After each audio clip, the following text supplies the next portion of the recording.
घरनि में के इंसान अहिड़ा हूंदा आहिनि जेके गुस्से जी हालात में पेश ईंदा। गुस्से वारो इंसान कोई बि न हूंदो आहे, उनखे वक़्त जा हालात अहिड़ा करे छॾींदा आहिनि। जेकॾहिं तव्हांजे घर भाती मां को अहिड़ो इंसान आहे न गुस्सेबाज़, त उन इंसान खे प्यार जी ज़रूरत हूंदी आहे। उनखे प्यार ॾियण वारो कोई बि न हूंदो। अगरि उन गुस्सेबाज़ इंसान खे तव्हां थोरो प्यार जा लहजा ॾींदो न, प्यार ॾींदो न, उहो इंसान अहिड़ो थी वेंदो जो तव्हां उनजे लाइ सोचे बि नथा सघो।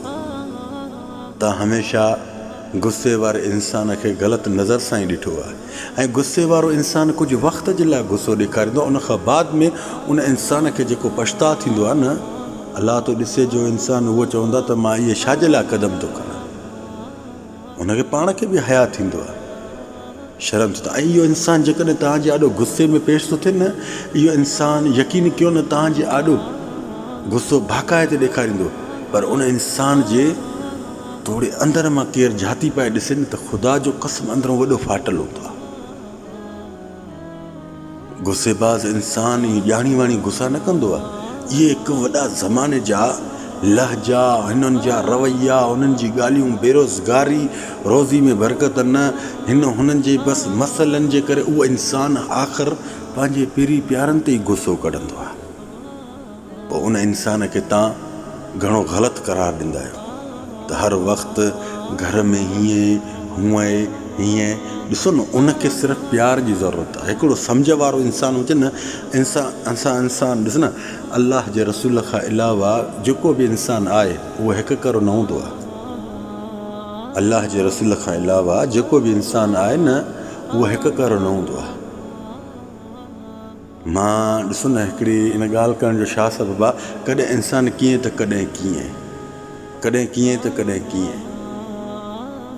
हाणे उहो इंसान जेकॾहिं तव्हां सां गुस्से में पेश थो अचे न, तव्हां उनखे प्यार जा लफ़्ज़ ॾियो, प्यार जा लफ़्ज़ ॾियो, उहो थोरो अञा वधीक गुस्से में थी वेंदो, भले थियणु ॾे।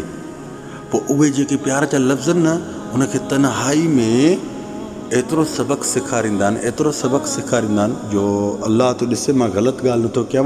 उहो इंसान तव्हांखे कंहिं वक़्त में ईअं लॻंदो त असांखे ख़्यालु खां बि न हुयो त हीउ शख़्स एॾो सुठो थींदो।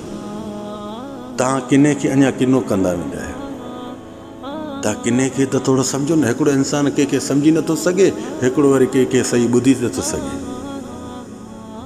यादि रखो, गुस्से वारा इंसान तव्हां सां वॾो प्यारु कंदा आहिनि। जेके घर भाती तव्हांजा, इहे वीचारा तव्हांजे मथां उंगली बि बर्दाश्त न कंदा। पोइ इहे मां उन्हनि खे बि हिकु लेक्चर थो ॾियां जेके ज़ाल मुड़ुसनि में इहे मसइला हूंदा आहिनि।